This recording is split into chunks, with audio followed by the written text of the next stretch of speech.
Resonance in air columns. Before we begin, let's remind ourselves of what is resonance. Resonance is the phenomenon that occurs when an object will produce waves of large amplitudes. In the case of sound, resonance causes a much louder volume to be produced. Resonance will only occur if the frequency of the driving force matches the object's natural frequency. In this topic, we'll be covering both open-ended air columns and closed-ended air columns. Let's begin with the closed-ended air columns. One method of demonstrating resonance in closed-ended air columns is using the tuning forks and a long tube placed in water. To achieve resonance, there are two things we can do to the setup. Either change the frequency of the tuning forks, or change the frequency of the tube.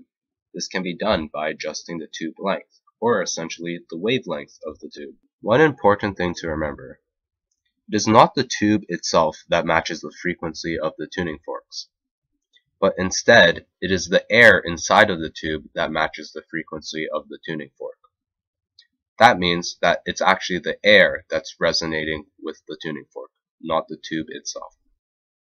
Recall that in resonance, standing waves are always produced. What is happening is sound waves produced by the tuning fork travel down the tube and they reflect both off the bottom end and the top end of the tube. In this moment in time, we are looking at the constructive interference that is occurring in the standing wave. According to the principles of superposition, constructive interference will cause an increase in amplitude of the wave. This increase in amplitude causes an increase in volume that we are able to hear and identify as resonance. However, the sound waves behave differently at the two ends of this air column, which we call the boundary conditions. One boundary condition is known as the closed end. Here the air particles cannot easily move because they are pushed against the water surface. The other boundary condition is the open end. Here the particles are able to easily move around because there is nothing blocking them. At the closed end, it creates what we call a displacement node in the standing wave diagram. It is very similar to a node. At a displacement node, most of the wave's energy is also reflected. At the open end, there forms a displacement antinode, which is very similar to an antinode. At the displacement antinode, some of the wave's energy is reflected and some is transmitted into open air, producing the sound that we are able to hear.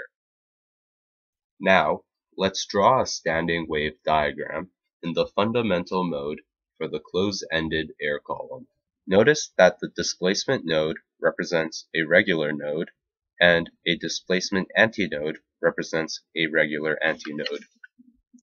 An important thing to remember is when we test for resonance, there are multiple lengths at which the tube will resonate with the tuning fork. This is due to the fact we are moving from different modes every time we change the length of the tube.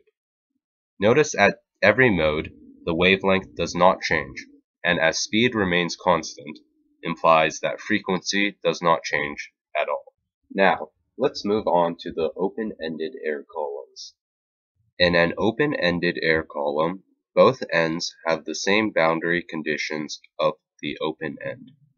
This means at both ends there is a displacement antinode for the standing wave diagram.